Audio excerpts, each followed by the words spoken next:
Bonjour les taureaux, je suis Julie, bienvenue sur votre taroscope du mois de juin 2026.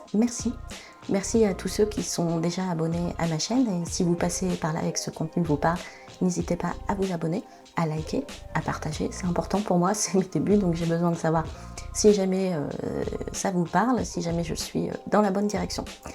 Avant de commencer le tirage, on va faire un petit point astro, puisque c'est aussi l'un de mes domaines d'intérêt et un sujet que j'ai étudié et que j'aimerais partager avec vous.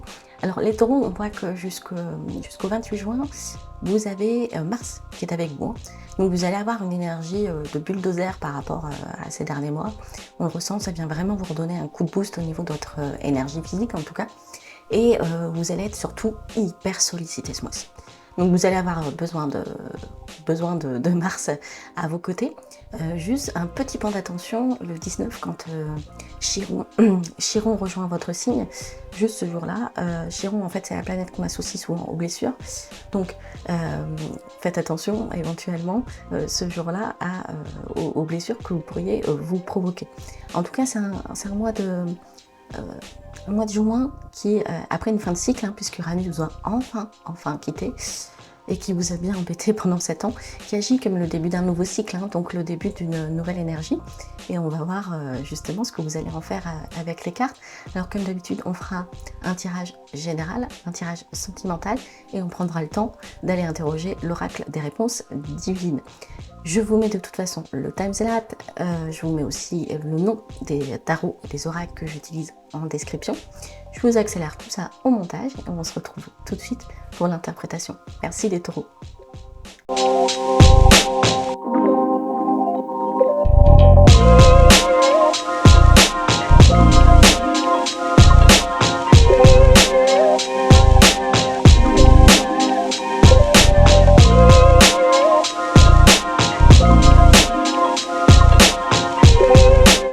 Alors les taureaux, on va être sur un tirage très mental. Il me semble que votre tirage du mois dernier était aussi un tirage qui se passait pas mal dans le mental. Ce qui veut dire que pour moi, vous êtes toujours encore un peu dans ces énergies-là. Je vous dis ça parce qu'on a beaucoup d'épées quand même dans votre tirage. Bon, on va aller voir en précision ce qui se passe. Alors, votre énergie aujourd'hui, là au moment où je fais le tirage, donc fin mai, avec la pleine lune qui va bientôt avoir lieu ce soir. C'est la reine d'épée.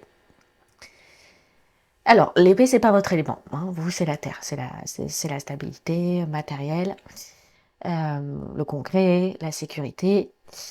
Et là, la reine d'épée, on me dit que là, vous abordez un peu toutes les situations qui se présentent à vous avec une logique un peu froide, un peu tranchante, un peu analytique. C'est l'énergie de la femme qui a été tellement blessée qu'elle sort de toute façon son bouclier mental. Vous avez plus envie de vous faire avoir, alors vous intellectualisez un petit peu tout. Quitte des fois à être un petit peu rigide ou peut-être un peu cynique en ce moment. Vous êtes lucide, un peu le cœur sous cadenas. Ce qui ne veut pas dire que vous n'êtes pas sensible, pas du tout, loin de là. Mais ce qui est important pour la reine d'épée, c'est d'aimer et d'être aimé pour ce qu'on est dans notre essence profonde, vous voyez.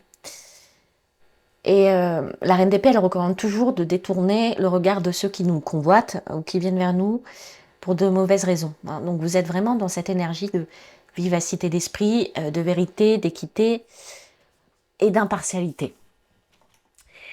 Et la problématique ce mois-ci, elle est représentée par le 5 d'épée. Et on sent que vous êtes lassé un petit peu avec le 5 d'épée par les conflits stériles, par la rancœur ou les faux sentiments des gens. Et vous avez plus envie de vous épuiser, vous, dans des batailles psychologiques où tout le monde est perdant. Et c'est un peu comme si vous aviez eu beaucoup affaire justement à ces conflits stériles, voilà, ces derniers temps, et vous êtes vous êtes épuisé, hein, moralement. Voilà. Vous êtes un petit peu épuisé, vous êtes un petit peu à bout. D'où vous venez, hein, dans votre passé proche.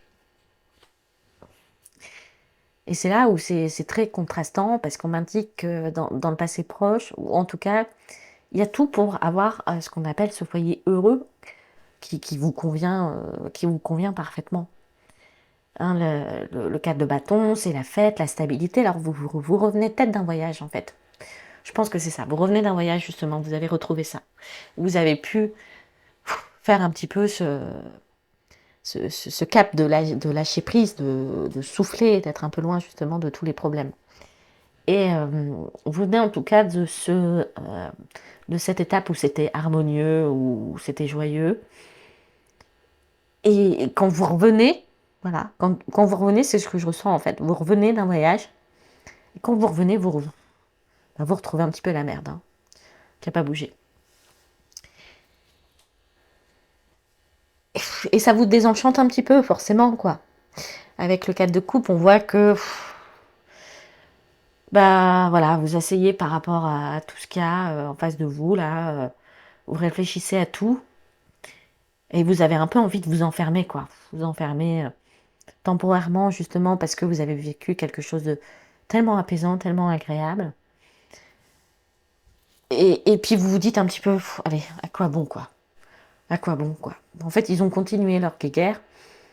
Il n'y a rien qui a bougé. Il n'y a rien qui a évolué. Et donc, ouais, vous êtes blasé, quoi. Et puis, vous voyez pas le positif arriver, alors que le positif est forcément un peu là, quoi, hein, toute façon, d'une façon ou d'une autre. Tout n'est pas toujours négatif dans la vie. Ce que vous voulez, profondément, en ce moment, c'est vous retrouver vous, en fait. Retrouver votre nature. Vous avez envie de réapprendre. Vous avez envie d'étudier quelque chose de nouveau, de planter une nouvelle graine concrète, de recommencer à zéro sur d'autres bases matérielles, saines. Et quand on dit matériel, on ne parle pas forcément d'argent, mais on parle aussi de foyer ou environnement. Vous voulez du palpable, hein, pas des nœuds au cerveau. Parce que actuellement, là, tout ce que vous avez en ce moment, c'est des nœuds au cerveau, quoi. Et tout l'enjeu pour vous, avec le valet de bâton, qui se trouve juste après le valet de denier, on a beaucoup de personnes, en fait, hein, dans votre... de figures représentatives dans votre tirage. Ce qui, moi, m'indique qu'en fait, justement, tous ces nœuds au cerveau, ça vient de votre environnement, hein. Proche ou lointain, mais en tout cas, ça vient de personnes qui sont autour de vous. Et donc, tout l'enjeu pour vous, ça va être de retrouver un petit peu cette étincelle, cette curiosité, ce désir, l'audace de tester de nouvelles choses sans savoir où ça mène. C'est profondément ce que vous avez envie, on sent, quoi. C'est retrouver, vous savez, l'enthousiasme de la jeunesse, voire de l'adolescence. Et le valet de bâton, en fait, il va vous guider à travers ça, pour que vous fassiez justement vos nouvelles expériences.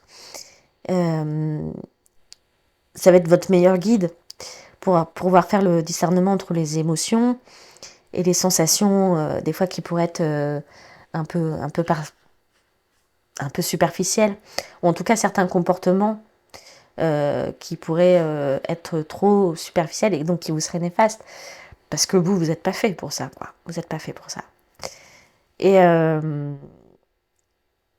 ça va vous aider à jouer une nouvelle carte, en fait, hein, dans votre vie, et le plaisir de découvrir d'autres choses. En tout cas, c'est ce que je vous souhaite. Mais en tout cas, le valet de bâton, il est comme ça, très initiatique. Des fois, il peut être un petit peu difficile à maîtriser. Il est un peu tout feu, tout flamme. Mais il vous faut ce tout feu, tout flamme. Vu tout ce qui se passe dans votre tête en ce moment-là, il faut que ça change du tout pour pouvoir déclencher autre chose.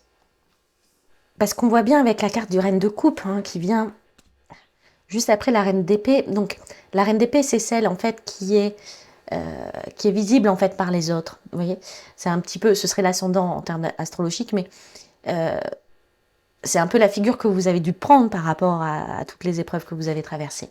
Mais inconsciemment, ce qu'il y a à l'intérieur de vous, là, et ben c'est la reine de coupe. Et la reine de coupe, c'est un océan d'amour, d'intuition, de sensibilité, d'empathie.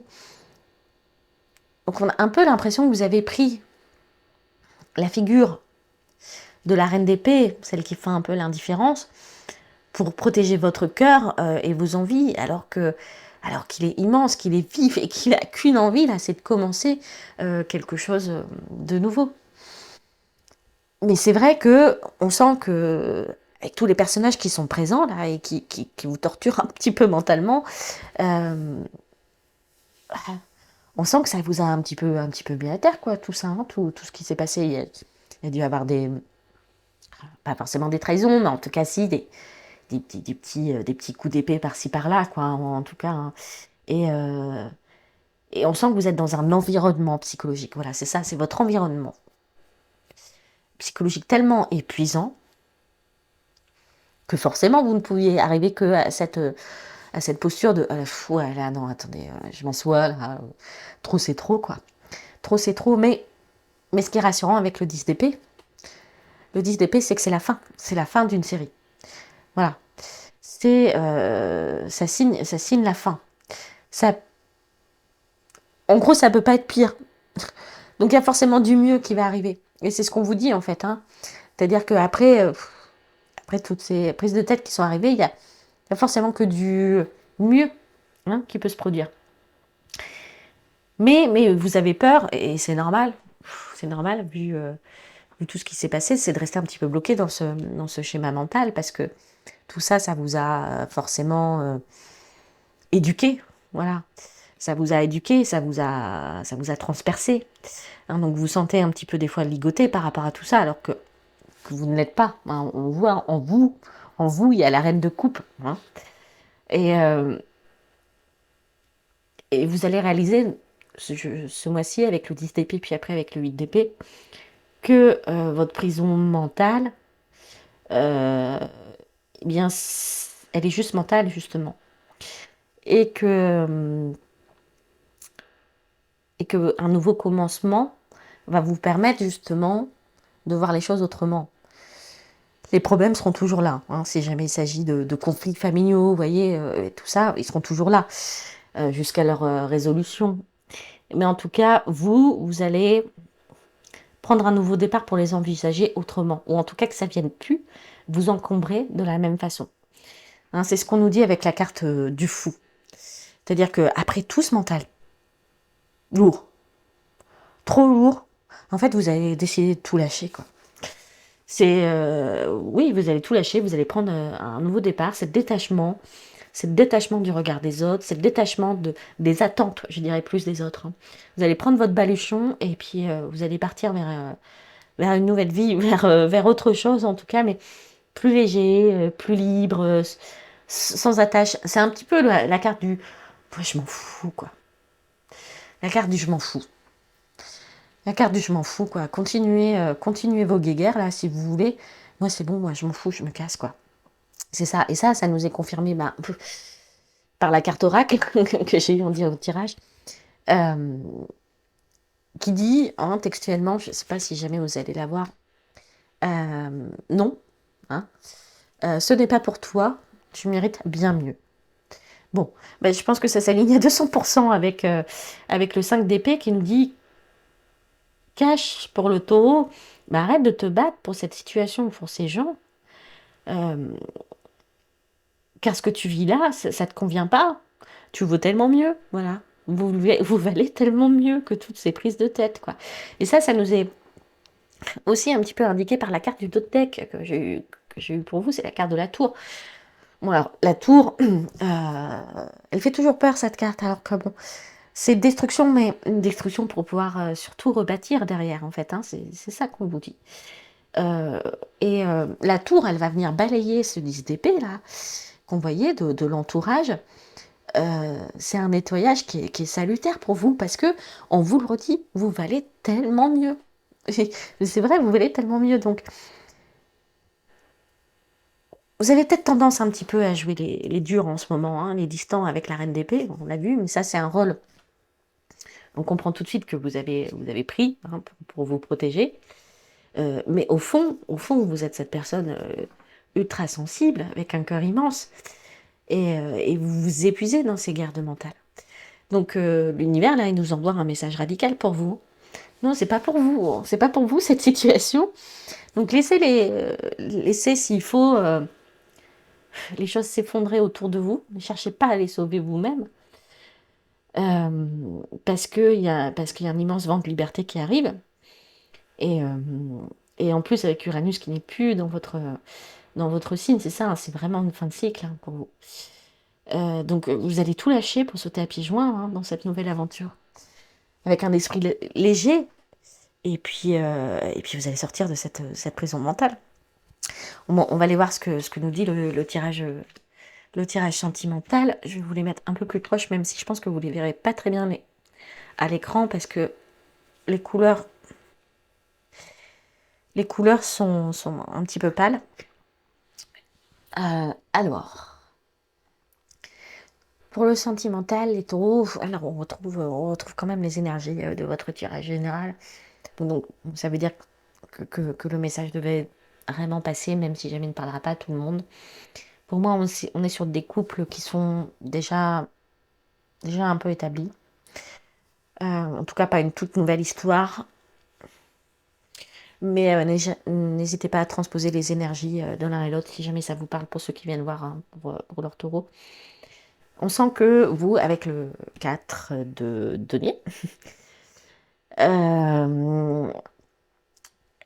ben, vous êtes un petit peu sur la défensive, hein, voilà, et on l'a revu tout à l'heure avec la reine d'épée. Euh, le 4 de denier, c'est un peu la carte de l'avare, vous savez, dans Molière.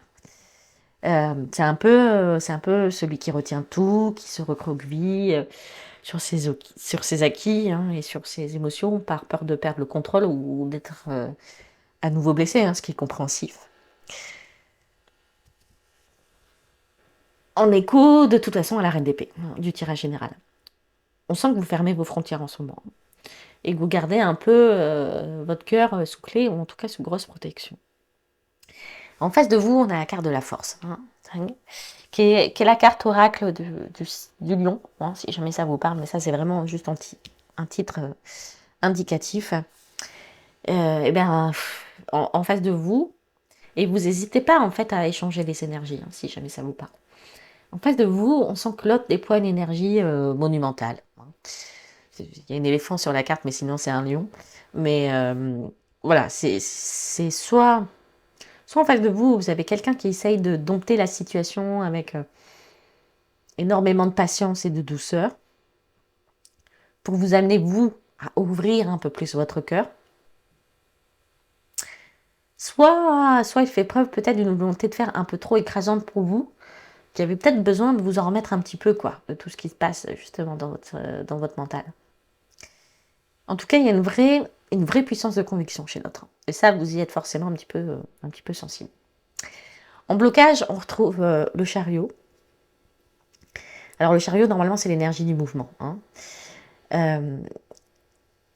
Et de l'avoir en problématique, ça peut nous indiquer un conflit de direction. C'est-à-dire que l'un veut foncer à toute allure, avec la force, et que l'autre veut pas bouger beaucoup. Pas forcément d'un millimètre, mais en tout cas, il veut pas bouger beaucoup. Et donc, il y a un peu une confrontation, vous voyez, d'ego, hein. C'est un peu, c'est moi qui pilote, non, c'est moi, non, c'est moi, non, c'est moi. Et c'est ça, la carte du chariot. Généralement, il y a deux sphinx, hein, pour conduire le chariot. Donc, ça peut aller dans deux directions. Et le personnage ne sait pas du coup où il va. Et c'est vraiment ça qu'on voit. C'est-à-dire qu'on voit qu'il y a un blocage de trajectoire. Et que chacun veut prendre le lead sur la position. Comme dénouement à cette relation, alors, on a l'as d'épée. Alors, à l'endroit, je vous aurais dit, bon voilà, il y en a un des deux qui va trancher, qui va apporter la clarté, et ce sera ce sera une vérité libératrice pour votre couple, hein, quelle que soit la tournure, hein, de la relation. Mais là, on l'a eu à l'envers. S'il nous indique que la communication, pour l'instant, là, elle est brouillée. En tout cas, elle est bloquée, elle est prématurée. Donc, pour l'instant. Et que, ouais, pour l'instant, vous n'avez pas cette discussion qui serait nécessaire, hein. Donc, vous tournez un petit peu en rond tous les deux. Ça s'échauffe de temps en temps, puis ça se tranquillise. Ça s'échauffe, ça se tranquillise. Et vous n'arrivez pas, en tout cas, à poser les mots justes. Avec la carte oracle, hein, que j'ai tirée juste au début de votre tirage, qui est la carte de la justice, la loi, la protection. Je pense qu'on vient vous dire, à vous en tout cas les taureaux, que vous avez raison de vous protéger. Mais que la situation, elle doit se débloquer. Et pour qu'elle se débloque, il faut, entre guillemets, remettre l'as d'épée, vous voyez, à l'endroit. Parce que là, il est à l'envers. Donc, il va falloir avoir cette discussion de manière juste, sans colère. Et surtout, je pense, poser des limites très claires. Hein, avec le symbole de la loi. Voilà, c'est ça. Il va falloir poser des limites très claires. Ça peut même nous indiquer qu'après cette discussion, vous allez vous orienter vers une officialisation, vous voyez, de la relation. Un pax, un mariage, enfin voilà. Mais en tout cas, il va falloir avoir le cran et faire le grand saut du fou qu'on a vu tout à l'heure dans le tirage pour y arriver. Donc il va falloir déverrouiller un petit peu la protection pour pouvoir trancher, mais en tout cas vous avez la justice pour vous. C'est-à-dire que quelle que soit la solution qui sera évoquée par les deux partenaires, enfin la décision que vous prendrez tous les deux, c'est même si l'un peut subir plus que l'autre, mais en tout cas vous la prendrez à deux, elle sera juste pour vous. On va passer à l'oracle des réponses divines. Je vous laisse vous poser une question qui ne finit pas par oui ou par non, enfin qui ne répond pas par oui ou par non, puisque la réponse de toute façon sera ouverte. Et oups, non. Non, et ça reprend la carte oracle qui était pour vous. Non, c'est pas pour vous. Voilà, cette situation, elle n'est pas pour vous. Donc, il va falloir mettre un grand pied de fou dans cette fourmilière, les taureaux. En tout cas, je vous souhaite un beau mois de juin. Il y aura peut-être des choses compliquées, comme on l'a vu, mais je pense que vous avez toutes les ressources et surtout l'immense cœur pour pouvoir les affronter. Je vous dis au mois prochain. N'hésitez pas à commenter, à liker, à vous abonner pour m'indiquer si ou non mes vidéos vous parlent, résonnent avec vous. N'oubliez pas que c'est un tirage général aussi. Et puis je vous dis au mois prochain. Merci.